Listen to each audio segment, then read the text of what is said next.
యేసుని రక్తము పాపముల నుండి విడిపించెను.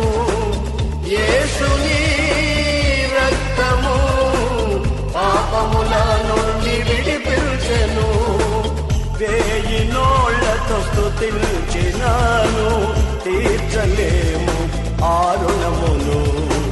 వేయి నోళ్లతో స్తుతించినాను, తీర్చలేము ఆ రుణమును.